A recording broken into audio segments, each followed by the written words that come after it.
ನಿಮ್ಮ ಹಳೆಯ ಚಿನ್ನದ ಒಡವೆನ ಅಧಿಕ ಬೆಲೆಗೆ ಮಾರಬೇಕೆ? ಆಟಿಕಾಗೆ ಕಾಲ್ ಮಾಡಿ 8880 ಅಟ್ಟಿಕಾ ಗೋಲ್ಡ್ ಕಂಪನಿ. ನಟಿ ಮಾಡೆಲ್ ತ್ವಿಷಾ ಶರ್ಮಾ ಸಾವು ಪ್ರಕರಣಕ್ಕೆ ಸಂಬಂಧಪಟ್ಟಂತೆ ಸಿಬಿಐ ತನಿಖೆಗೆ ಸುಪ್ರೀಂ ಕೋರ್ಟ್ ಆದೇಶ ನೀಡಿದೆ. ಆರೋಪಿಗಳು ಪ್ರಭಾವಿಗಳಾಗಿದ್ದು ನಿಷ್ಪಕ್ಷಪಾತ ತನಿಖೆ ಆಗಬೇಕು ಅಂತ ಸೂಚನೆ ನೀಡಲಾಗಿದೆ.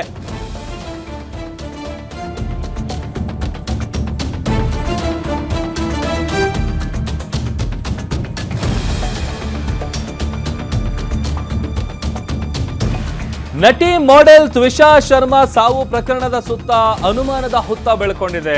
ಸಿಬಿಐ ತನಿಖೆಗೆ ಸುಪ್ರೀಂ ಕೋರ್ಟ್ ಆದೇಶ ನೀಡಿದೆ. ಆರೋಪಿಗಳು ಪ್ರಭಾವಿಗಳಾಗಿದ್ದು ನಿಷ್ಪಕ್ಷಪಾತ ತನಿಖೆ ಆಗಬೇಕು. ಜನ ಊಹಾಪೋಹಗಳಿಂದ ದೂರ ಇರುವಂತೆ ಕೋರ್ಟ್ ಮನವಿ ಮಾಡಿಕೊಂಡಿದೆ. ಮಾಧ್ಯಮಗಳಲ್ಲಿ ತ್ವಿಷಾ ಅತ್ತೆ ಅವಹೇಳನಕಾರಿ ಹೇಳಿಕೆಯನ್ನ ನೀಡ್ತಾ ಇದ್ದಾರೆ. ಆರೋಪಿಗಳು ತನಿಖೆಗೂ ಸಹಕಾರ ನೀಡ್ತಿಲ್ಲ.